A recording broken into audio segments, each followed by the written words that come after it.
Super star Rajinikanth உங்களுக்கு பிடிக்கும் அப்படின்னா எந்த ஒரு வீடியோக்கு லைக் பண்ணி தருவீங்க. தமிழ் திரையுலகில் அசைக்க முடியாத உச்ச நட்சத்திரமாக வலம் வந்து கொண்டிருப்பவர் தான் நடிகர் ரஜினிகாந்த் அவர். பிரபல நட்சத்திர நடிகர் என்றாலே சொகுசு பங்களா, கார், வீடு என கோடீஸ்வர வாழ்க்கை தான் வாழ்வார்கள் அப்படின்னு நம்ம அனைவருக்குமே. ஆனால் உச்ச நட்சத்திரங்களாக தற்போது வலம் வந்து கொண்டிருக்கும் நடிகர்கள் தங்களது சினிமா வாழ்க்கையின் ஆரம்ப காலகட்டத்திலே சாமானியனாக ஒரு கார் ஒன்றை வாங்க வேண்டும் என்று மிகப்பெரிய ஒரு கனவும் இருந்திருக்கிறது. அப்படித்தான் நமது ரஜினிகாந்துக்கும் கார் வாங்க வேண்டியது மிகப்பெரிய ஒரு சவாலாக இருந்தது.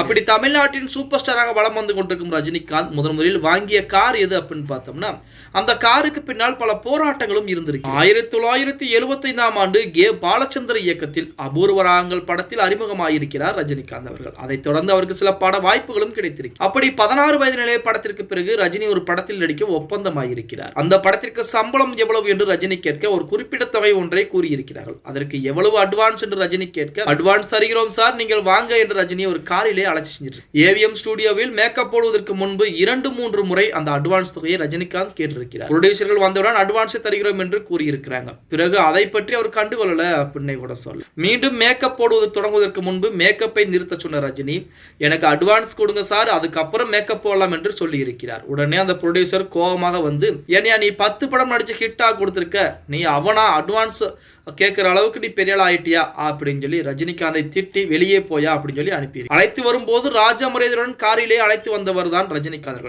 சம்பளத்தினுடைய அட்வான்ஸ் மட்டும் கேட்டதற்கு கொடுக்காமல் ரஜினியை அவமானப்படுத்தி வெளியே அனுப்பியிருக்காங்க. மீண்டும் போவதற்கு கூட அப்போது ரஜினியிடம் கையிலே காசு கூட இல்லையா. அன்று ரஜினி மனதில் தோன்றியது ஒரு விஷயம்தான், இதே ஏவிஎம் ஸ்டுடியோ உள்ளே காரிலே வர வேண்டும் என்று 2 வருடம் ரஜினி அதற்காக உழைத்தாராம். அப்படி 2 வருட உழைப்பிற்கு அவர் வாங்கிய முதல் கார் ஃபேட் 118 அப்படிங்கிற காரை வாங்கி இருக்கிறார். ரஜினி நேராக ஏவிஎம் ஸ்டுடியோ உள்ளே காரை ஓட்டி சென்று 2-3 ரவுண்ட் அடித்தாராம். அதன் பின்பு காரினுடைய பேனட் மேல ஏறி அமர்ந்து ரஜினி கெத்தாக ஒரு 555 சிகரெட்டையும் புகைத்திருக்கிறார். இதை குறித்து ரஜினியே தர்பார் ஆடியோ வெளியிட்டுள்ள ஒரு பேட்டியிலே கூறியிருக்கிறார் அப்படின்னு கூட. ஓகே गाइस, வீடியோ பிடிச்சிருந்தா மறக்காம ஒரு லைக் பண்ணி விட்டுருங்க. அப்படி இந்த வீடியோ ஃப்ரெண்ட்ஸ் அண்ட் ஃபேமிலிக்கும் ஒரு ஷேர் பண்ண மறந்துடாதீங்க.